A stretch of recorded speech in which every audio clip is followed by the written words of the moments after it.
Kurt Kaminsky slammed the truck door so hard the entire cab rattled. He paused on the edge of his driveway, staring at the modest one-story house he'd shared with his wife, Jenna, for 14 stressful years. His jaw tensed. He considered stepping inside, hurling more insults and making his usual show of stomping off, but something in him hesitated. Jenna's voice echoed from inside. "Get in here already," she barked from the doorway. "It's almost dinner time, and I'm not cooking extra if you're planning to skulk around like a stray dog." Kurt felt his pulse drumming. A muscle flickered in his cheek. He took 2 stiff steps toward her, intending to push past. A petty voice in his head urged him to say something cruel, something to remind her he was the one who paid the mortgage. Instead, he just brushed by, refusing to make eye contact as he entered the house. Jenna followed. "Kurt, you're tracking mud on the floor," she hissed.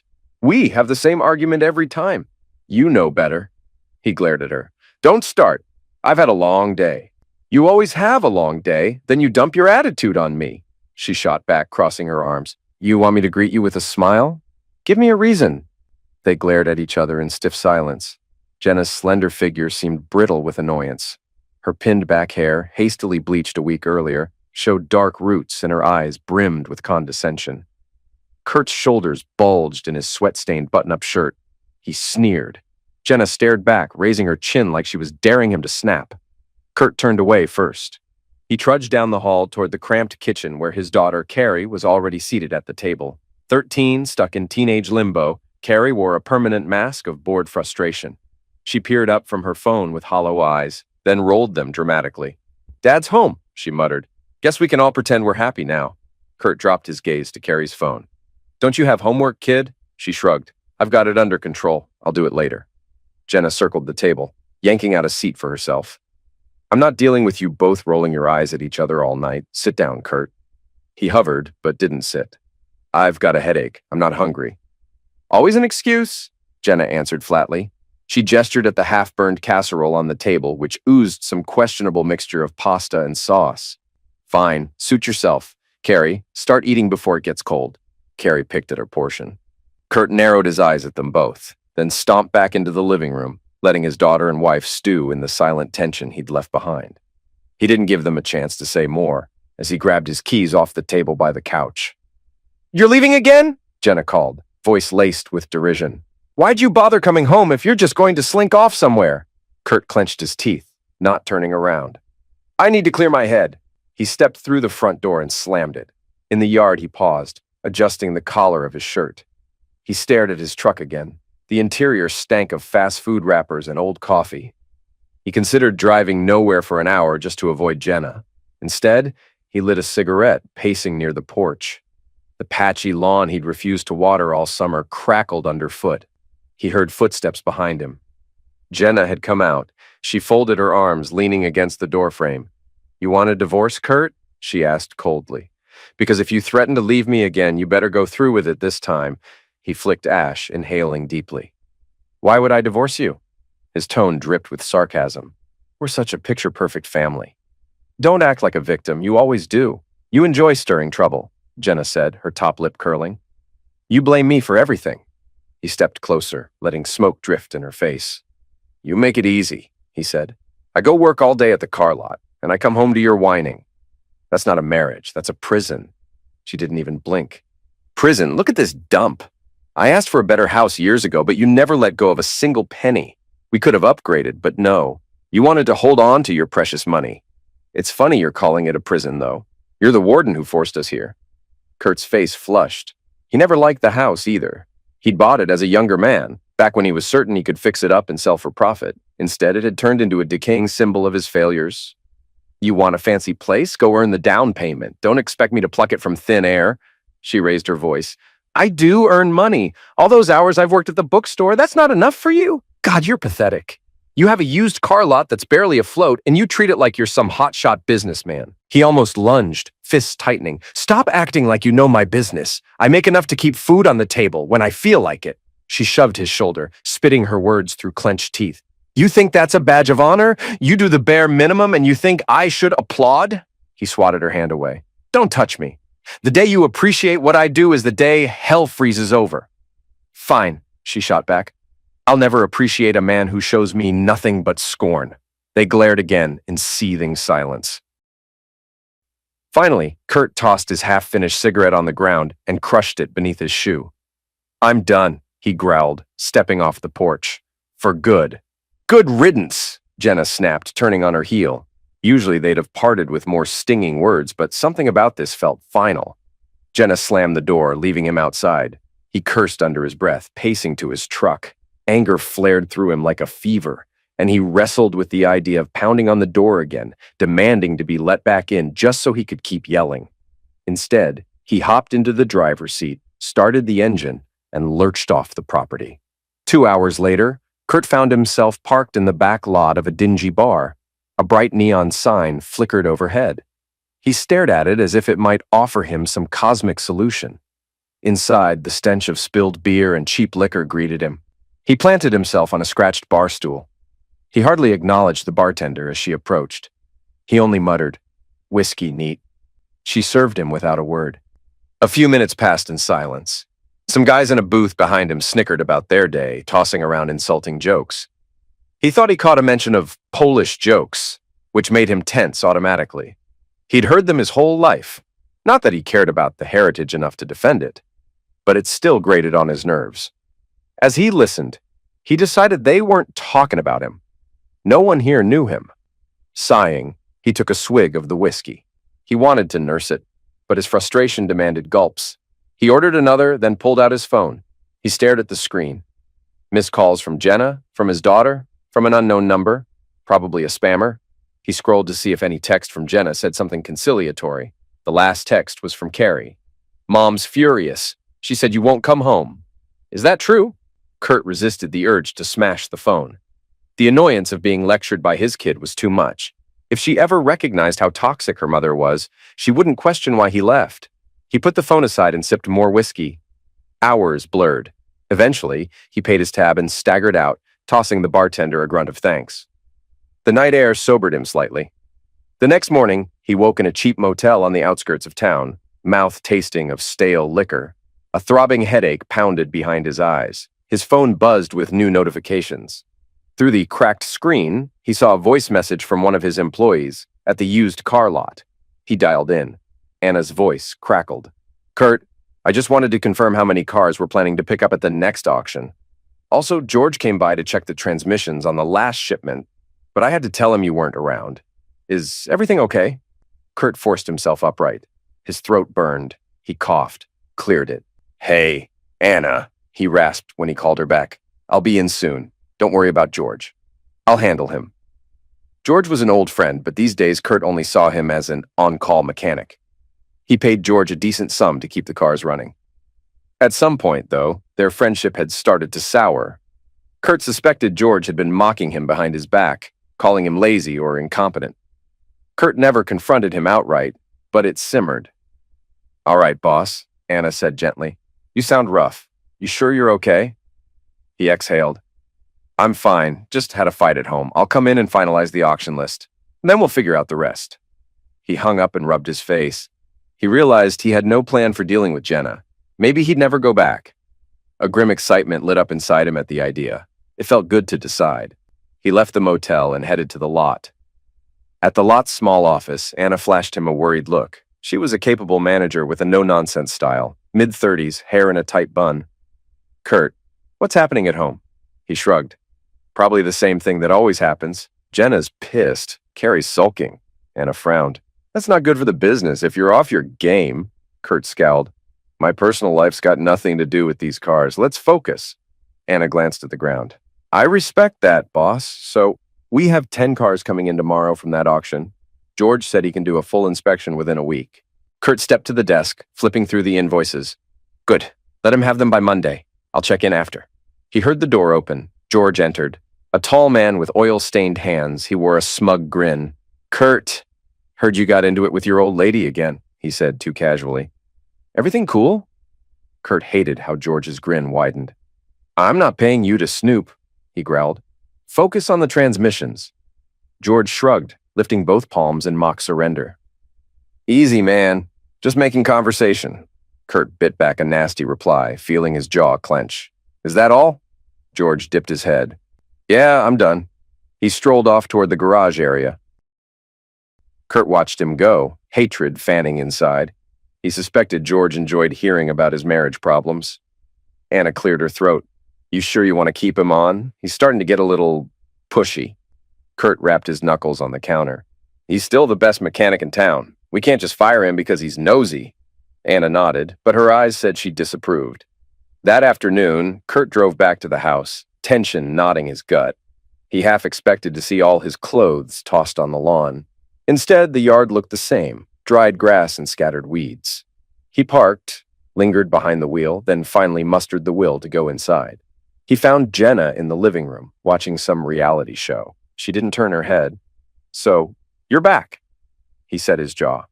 Needed my things. I didn't say I was staying. She smirked at the TV, feigning boredom. I don't care if you stay or go, as long as you stop stomping around like a tantrum-throwing toddler. He stepped close, voice low. I'm the reason you can even pay the cable bill. She let out a dismissive laugh. That's the old story, Kurt. You wave money in my face to make yourself look big. Meanwhile, you barely make enough to keep this dump running. You're always one bad month away from total collapse. A bitter, twisting anger coiled in him. At least I have a job. Right, she shot back. A used car dealer, real respectable. She gave a mocking snort. Don't blame me if your daughter doesn't want to brag about it to her classmates. He stiffened. Carrie said that? She might have. You know how kids talk. I guess you've been teaching her well, turning her against me. Jenna turned her head at last, eyes blazing. You do that by yourself. She's just tired of your temper. We both are. He wanted to scream at her, but footsteps in the hallway announced Carrie's presence. The teen had a phone in hand, earphones in. She glanced up with a scowl. Mom, Dad, chill. Go to your room, Kurt snapped. We're talking. About what? Carrie asked. How I'm too ashamed to mention Dad's used car job. She gave a roll of her eyes. It's not my fault you two can't get your act together. Kurt pointed toward the hall. In your room. Now. She exhaled loudly, turned, and stomped away. Jenna rose from the couch, stepping right into Kurt's personal space. Don't talk to her like that. She's not some doormat. She's my daughter, too. His eyes narrowed. Yeah. Well, I'm the one who pays the mortgage. My name, not yours. Don't forget. Her voice trembled with anger. You're so sick in the head, threatening me every time with that damn mortgage. Newsflash, you walked out. That means you gave up your say in this household. He grabbed her wrist, lowering his voice dangerously. You watch yourself, or you'll be the one walking out. I can force you if I have to. She yanked free, eyes flashing. You lay a finger on me, I'll call the cops, and you'll spend the night in jail. I'd love to see that. He nearly raised his hand to strike her, but managed to rein himself in. Instead, he snarled, You're not worth it. She shot him a hateful glare, rubbed her wrist, and stormed toward the kitchen. He stood frozen, fists clenched, breathing hard. Then he spun around, marched to the bedroom, and began throwing his clothes into a duffel bag. Within an hour, he was gone again.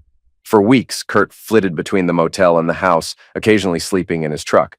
He refused to finalize anything with Jenna, as if waiting for a perfect storm. Their arguments grew uglier. Each time, he dominated the conversation with threats, scolding her about finances or calling her ungrateful. She threw sarcastic barbs about his so-called business empire and his inability to keep them in comfort. In quiet moments, Kurt dreaded seeing Carrie. He felt faint guilt for leaving her stuck between parents who despised each other. Yet, when he saw her face, all he did was bark orders or lash out. She typically fled to her room, blasting music or texting. Eventually, she started avoiding him altogether. Meanwhile, the used car lot required constant attention. The new batch of vehicles arrived, and Kurt dove into negotiations, piling up hours to distract himself from the domestic war. He watched George more closely, suspecting the man of sabotage, though he found no proof. Still, George's cocky stance got under Kurt's skin. Anna tried to mediate, reminding Kurt that they needed a stable environment, but tension simmered. One sweltering afternoon, Kurt returned to the office from the local burger joint and found George leaning against the counter, chatting with Anna. He had a playful grin, as if he'd said something witty. Anna's expression looked annoyed. Kurt strode in. George, you want something? George's grin turned lopsided. What's it to you? Kurt slammed his burger wrapper on a side table. Anna, you good here? She nodded stiffly. Yes, boss. He glanced at George. Then move along. We've got work to do, and you're not on staff to pester my manager. George stepped away with a mocking salute. Yes, sir. Kurt watched him leave, biting the inside of his cheek. Anna shook her head. He's been pestering me for details about you and Jenna, she murmured. Says he's worried about your mental state. I told him it's none of his business. Kurt cursed under his breath. George is a snake. Next time he asks personal questions, send him packing. Anna lowered her voice. Just so you know, I overheard him on his phone earlier. Something about meeting someone for coffee, and your wife's name came up. The words sliced through Kurt like a hot knife. Jenna's name? Anna winced. I'm sorry, I didn't get details. Just heard him say, all right, Jenna, I'll see you soon. I found it strange. I didn't realize they were friends. Kurt's eyes burned. Thanks, Anna. Let me handle it. He stomped into his private office, flung the door shut, and sank into a creaking swivel chair. Was it possible his wife and George were meeting behind his back, mocking him, or something worse? His pulse hammered with an unfamiliar sense of betrayal and fury. He needed proof. But first, he had to keep the lot running. He wouldn't let George or Jenna sabotage his business. That evening, Kurt parked outside the house he still co-owned, deciding to do some snooping. Carrie would be at her friend's place, or maybe the public library. He didn't care. What he cared about was whether Jenna and George were meeting right now. He stepped onto the dark porch, noticing the living room lamp shining through the drawn curtains. He peered through a small gap. Inside, Jenna sat on the couch, flipping channels, wearing yoga pants and a tank top. Her posture slumped, and she looked bored. No sign of George. Kurt swallowed, uncertain. He was about to knock when a pair of headlights swept the driveway. He crept aside, watching from the shadows. A battered truck pulled up. Out stepped George, fiddling with his phone. Kurt's entire body buzzed with adrenaline. George was waltzing up to his front door while Jenna rose inside and smoothed her hair. She opened the door before George even knocked, and he stepped in like he belonged there. Kurt gritted his teeth so hard his jaw ached. He forced himself not to barge in. He crouched behind a twisted shrub, his foot pressing on dried leaves. Through the window, he watched them talk in hushed tones. Jenna crossed her arms, looking annoyed. George raised his hands in a gesture that seemed apologetic or defensive. Eventually, they sat on the couch. George scooted closer. Jenna didn't push him away. She rubbed her temples, speaking. Her face contorted into frustration. Then she sighed. George nodded. She reached out and briefly touched George's arm. He placed his hand on her back, rubbed gently. She didn't protest. Kurt felt sick. He pictured them mocking him, forging an alliance of scorn. Then George said something that made Jenna roll her eyes and shoot up from the couch. She walked away, arms folded, possibly complaining. George followed. They disappeared into the hallway that led to the bedroom. Kurt's fists shook with rage. Could they be? He didn't want to imagine. He wanted to smash a window, storm in, and rip George apart. Instead, some twisted sense of self-preservation made him retreat to his truck, seething. His heart hammered as he drove off, mind swirling with violent fantasies. All illusions that his wife might still respect him collapsed. He felt used, humiliated. If he confronted them, Jenna would laugh in his face or threaten the cops. He needed a plan. He was certain now George was more than a mechanic. He'd become Jenna's confidant, maybe more. Kurt spent days avoiding contact with Jenna or Carrie. He stewed, devising ways to keep his property safe. If Jenna thought she'd push him out and shack up with George, she had another thing coming. Meanwhile, he demanded progress from George at the lot, ignoring the hypocrisy. He wasn't about to let the man slack off while sleeping with Jenna behind his back. During those days, Kurt's temper flared at everything. When Anna told him about a problem with a title transfer, he snapped. When a customer asked for a discount, he nearly cussed them out. Word spread that Kurt was in a foul mood, and many decided to keep their distance. George, for his part, was suspiciously polite. He rarely joked now. Whenever Kurt approached, George ended phone calls quickly. Anna speculated to Kurt that George was spooked. One afternoon, after a stressful sale, Kurt cornered George near the garage. Oil-stained rags lay piled on a nearby workbench. The air smelled of grease. "George," Kurt said in a clipped voice, "we need to talk about something. Don't lie." George's eyes narrowed. "About what?" Kurt crossed his arms. "I know you visited Jenna the other night." George hesitated a second too long. "She asked me to. She had a problem with the car. It's a private matter." Kurt pressed forward, chest nearly bumping George's. "Don't feed me that crap." You go behind my back to see my wife. You call it private? You trying to sabotage me or my marriage? George threw up his arms in an exaggerated shrug.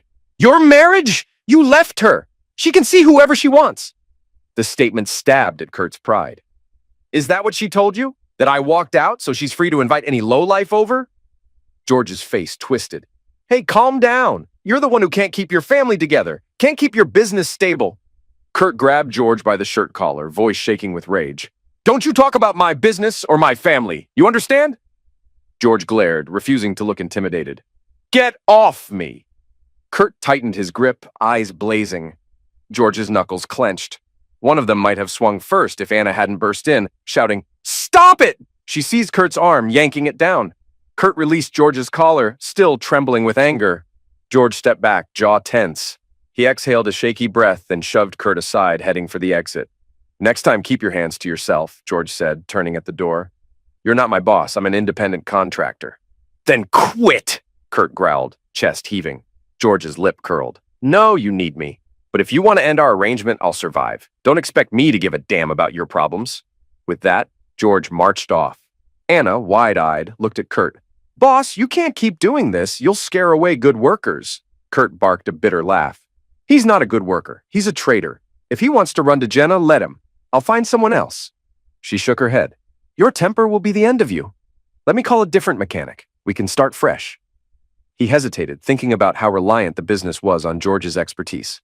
Fine, he said abruptly, hating the sense of vulnerability. Look around, but I'm not paying top dollar for a new mechanic. Anna nodded and scurried away, looking worried. That evening, Kurt was in the shabby motel again. An uneasy blend of satisfaction and rage burned in him.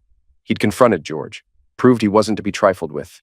But now he pictured Jenna smirking, hearing the story from George, maybe even inviting him into her bed. The humiliation stung. He downed half a bottle of whiskey alone in that cramped room, replaying scenarios of how to humiliate them in return. 3 nights later, everything detonated. Kurt was dozing in the motel bed when a frantic call from Carrie jolted him awake. Dad? She said in a rush. Mom's throwing stuff around, screaming about the mortgage. She says you're threatening to kick us out. George is here and they're both calling you a scumbag. I'm scared. Kurt's mind reeled. He glanced at the clock. Nearly midnight. Why are you calling me? Shouldn't you be in bed? She sniffled. I was, but I woke up when they started yelling. Mom's flipping out because she can't find some paper about the house. She says you're planning to foreclose or something. I don't even know. He took a slow breath, rising from the bed. I'll come by, he said roughly. Don't open the door to George or your mom if they try to barge into your room. Just wait for me. He felt uneasy telling his daughter to hide in her own house, but he had no illusions about Jenna's meltdown. She could be fierce when provoked, and if George was egging her on, it might turn ugly. He threw on a coat and stomped out. The drive to the house felt endless. Eventually, he pulled onto the dark street. He saw lights burning in multiple windows. He killed the engine, marched to the front door, and let himself in with his key. Inside, the place smelled of spilled booze. In the living room, Jenna stood by the coffee table, half sobbing, half raging, brandishing a nearly empty wine bottle. George paced near the hallway, watching her meltdown. They both turned as Kurt appeared. You bastard! Jenna spat, pointing the bottle.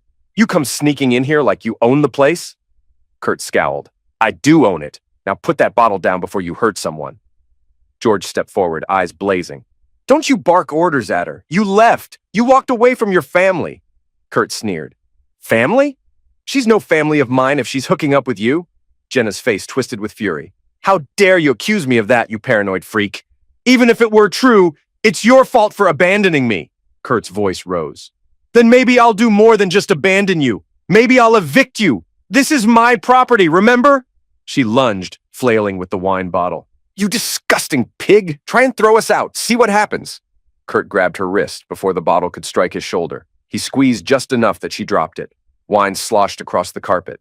George rushed in, shoving Kurt's chest. Back off! George snarled. Kurt stumbled but retained his grip on Jenna's wrist. She yelped, so he let go. She staggered back, breathing hard. George locked eyes with Kurt, fists raised as if waiting for an excuse to brawl. Carrie! Kurt shouted. Where are you? From the hallway, Carrie peered out. I'm here, she whispered, eyes full of tears. Stop fighting, please! Jenna wrenched away, pointing at Kurt again. Get out of this house! You can't just waltz in like some dictator. Kurt set his jaw. I can, and I will, until the day I change the locks or sell it off. George flexed his fists, stepping between them. Don't talk to her like that. Kurt barked a harsh laugh. You're real brave, George, playing the hero in a house I paid for. Before George could respond, Carrie stepped forward. I'm sick of this, she cried. Mom, Dad, can't you just end it? It's obvious you hate each other, so do something. Jenna glared at Carrie. Don't talk like that. He's the villain here, not me. Kurt's face twisted in a sneer. You're both worthless, he hissed. I should have left years ago. You're an arrogant piece of work, Jenna, and Carrie's turning out no better. Carrie's lip quivered. Dad, shut up, he snapped, then regretted it for half a second before anger swallowed his remorse. George lunged with a fist. Kurt sidestepped, driving his elbow into George's rib. George gasped, staggering. Jenna shrieked, stumbling forward to help George. Carrie screamed for them to stop. Kurt turned away, ignoring the commotion. He snatched the stack of mail from the coffee table, rummaging. He found what he wanted, a bank statement showing the mortgage nearly paid off. Perfect, he muttered. Now I can finalize the sale and cut you out, Jenna. She practically spat. You wouldn't dare. This is my home, Kurt laughed bitterly. You wanted a better place. Looks like you'll have to find one yourself. I'm done paying. He turned for the door. Jenna grabbed his jacket, spinning him around with surprising strength. She locked eyes, seething. George limped behind her. Carrie stood to the side, covering her mouth. You can't keep threatening me, Jenna hissed, breath hot in his face. You're a monster, but you're not invincible. He stared down at her.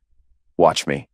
Then he tore free and left them behind, the door slamming so hard the frame rattled. Over the next few weeks, Kurt threw himself into forging a plan. He contacted a lawyer, someone recommended by an acquaintance, and initiated steps to put the house on the market. He separated his assets from Jenna's name. Meanwhile, he spent as little time as possible in town, driving out to auctions, meeting other dealers, and forging new business connections. He felt unstoppable, fueled by vengeance. He pictured Jenna and George scrambling for money, while he quietly orchestrated a sale that would net him a tidy sum. He didn't care where Carrie ended up. From Anna, he heard whispers that George had lost other side gigs because of his attitude, so his finances were shaky. Jenna, forced to rely on her small bookstore income, was living under constant stress. They were stuck. That knowledge gratified Kurt. His own reflection in the mirror looked more triumphant each morning. Sure, his personal life was a mess, but at least he was winning the war. He told Anna to handle daily tasks. He sold off the entire used car business to a shell corporation he formed, ensuring Jenna couldn't claim half. He didn't care if it was ethical or not. Everything would remain under his control, just hidden. The plan progressed smoothly. Anna handled the name change so employees believed new management had taken over. Kurt would still appear sometimes, but legally, he was only an advisor. He reveled in his cunning.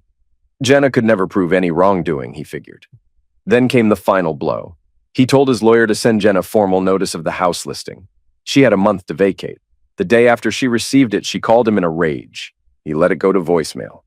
Her screams were nearly incoherent, but he caught the gist. You vile scumbag, you're leaving me and Carrie with nothing. He smirked, deleting it. 3 days later, at dusk, he returned to his new apartment. It was a modest one-bedroom, cheaply furnished, but it was his. No Jenna, no Carrie, no memories. He jiggled his key in the lock, stepped inside, and froze. Soft footsteps behind him. He whirled, fists up. Jenna stood there on the threshold, eyes wild and furious. She wore a simple black coat, her hair undone and messy, face flushed. The hallway light cast stark shadows across her features. She looked on the verge of meltdown. How did you find me? He demanded, voice sharp. I didn't give you my address. She stepped forward. I'm not an idiot. I asked around. George gave me enough leads. Why the hell did you ghost me, you coward? Kurt scowled. Because I'm done with your arrogance, done with your bull. Now get lost. She tried to push past him, but he wedged an arm against the doorframe. She glowered. I need money, Kurt. He let out a harsh bark of laughter. Why would I give you money? You got your best buddy, George. Let him pay your bills. She shoved him in the chest, voice shaking with desperation. He's broke, you bastard. This is your fault. Selling the business, leaving me with no home. I need enough to find a place for Carrie and me. He batted her arm aside. Carrie, you didn't care about her when you were letting George cozy up in my house. Her face twisted. Stop blaming me for your decisions. You always want total control. You love holding money over my head. He advanced, forcing her to step backward into the hall. If that's what you think, then it's your problem, not mine. She gritted her teeth. Hand over some cash or I swear I'll… What? You'll do what? He taunted, leaning forward aggressively. Cry about it? Call the cops? You got no leg to stand on. I own the house and you're on your own. I'm not giving you a dime. She erupted in furious tears and swung her hand at his face. He blocked it, seized her wrist, then shoved her backward. She stumbled against the corridor wall, almost losing her balance. Her eyes flashed with hate, and she tried to lunge again, but he pushed her away more violently, a quick forward thrust that sent her reeling onto the floor. Stay down, he barked, voice raw. I'm not here to wrestle with you, and I'm not your ATM, she panted, anger turning to something unhinged. She looked ready to lunge a third time, but the force in his eyes made her hesitate. Finally, she leaned against the wall, shoulders shaking, tears glistening on her cheeks. You'll regret this, she spat, voice trembling with fury. He sneered, No, I won't. Now get the hell out. She rose, lips quivering. For a moment, she looked ready to strike him with every ounce of rage in her body. Instead, she spun around and staggered down the hall, footsteps echoing. He watched her vanish into the stairwell, fists still clenched. He stepped back inside, slamming the door. His heart pounded, adrenaline surging. He felt unstoppable. Let her threaten whatever she wanted. He was done. There was no going back.